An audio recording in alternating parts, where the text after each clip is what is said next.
आगामी गौरी गणपती उत्सवानिमित्त कोकणात जाणाऱ्या प्रवाशांची वाढती गर्दी लक्षात घेऊन ठाणे रेल्वे स्थानकाजवळील आरक्षण केंद्रात कोकण रेल्वेच्या तिकिटांसाठी 2 अतिरिक्त आरक्षण खिडक्यांचा शुभारंभ खासदार नरेश म्हस्के यांच्या हस्ते शनिवारी करण्यात आला।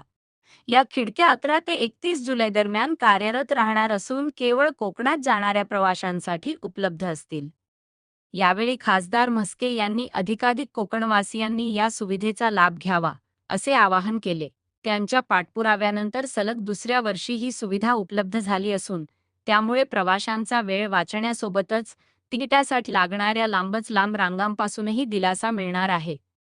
याचबरोबर सावंतवाडी स्थानकावर मंगळूर एक्सप्रेस, राजधानी एक्सप्रेस आणि गरीबरथ एक्सप्रेस या 3 महत्त्वाच्या गाड्यांना थांबा मंजूर झाल्याची माहितीही खासदार म्हस्के यांनी दिली।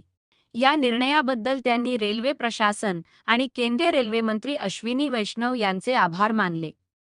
ठाणे स्थानकावरील पावसाळ्यातील पाणी साचण्याच्या समस्येवर उपाय म्हणून मायक्रोटनेलचे काम पूर्ण झाल्याचे तसेच प्लॅटफॉर्म क्रमांक 5 व 6 वरील नवीन एस्केलेटर आणि प्लॅटफॉर्म 1 व 2 वरील प्रसाधनगृहांच्या नूतनीकरणाची कामेही वेगाने सुरू असल्याची माहिती त्यांनी दिली।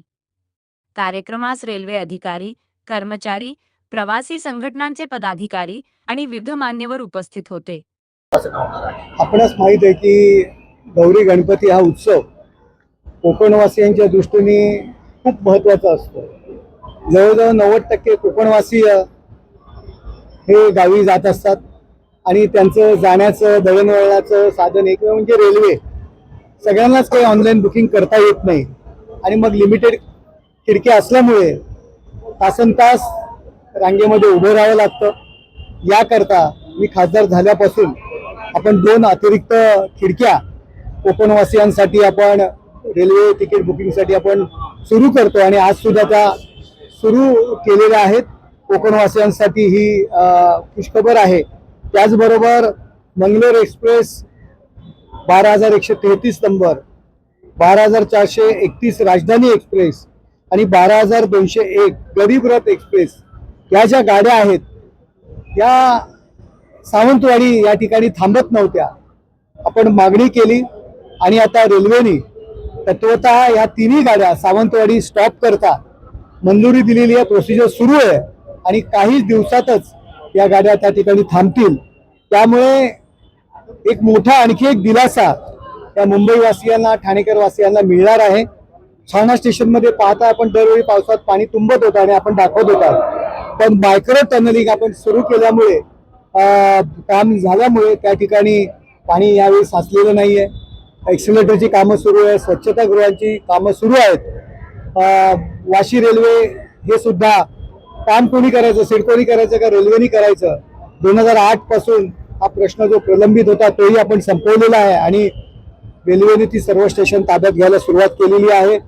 कामं सध्या दोघंही करतात। वाशी रेल्वे या ठिकाणी खूप गैरसोयी आहेत, पण काही दिवसात या सिडको आणि जो रेल्वेचा असमन्वय होता त्यामुळे कामं होत नव्हती, त्या ठिकाणी सुद्धा आता कामं सुरू होतील। जास्तीत जास्त सुविधा कोकणवासियांना देण्याच्या दृष्टीने आम्ही काम करतो। सर, मात्र अतिरिक्त खिडक्या करून देखील काही कोकणवासियांना जे आहे रांगेत तात्काळ उभं राहावं लागतं, मात्र ते तात्काळ उभं राहून देखील त्यांना तिकीट मिळत नाहीत।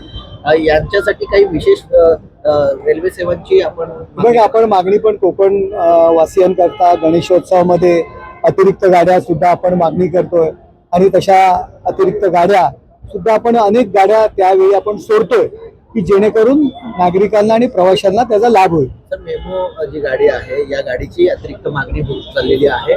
कोकणवासियांचं म्हणणं आहे की ठाणा स्थानक मार्गातून ही गाडी सावंतवाडी या ठिकाणी टर्मिनल होण्याची गरज आहे।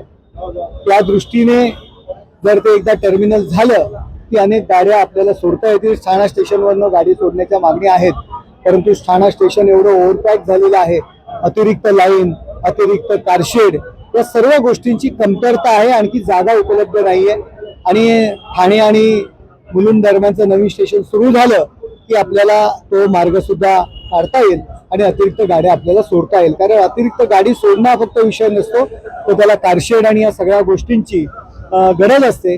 सावंतवाडीचं टर्मिनल सुरू झालं तर त्या ठिकाणी गाडीत पाणी भरणं, स्वच्छता करणं, पार्किंग करणं या गोष्टी सावंतवाडी टर्मिनल नसल्यामुळे शक्य होत नाही आहेत आणि त्यामुळे अतिरिक्त वेगळ्या स्पेशल गाड्या सोडायला थोड्याशा अडचणी येतात, त्या सुद्धा दूर करण्याचा आम्ही प्रयत्न करतो. संजय राऊत यांनी टीका केलेली आहे.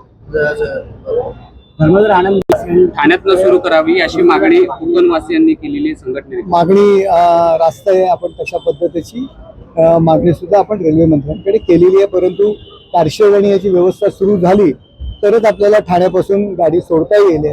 नवीन स्टेशनचे सुद्धा आपण वाट पाहतोय. नवीन स्टेशनचं काम, दोन्ही बाजूचं काम सुरू झालेलं आहे. नवीन स्टेशनला सुद्धा गती येईल आणि त्यानंतर काही या गोष्टींचा आपल्याला नक्कीच विचार करता येईल.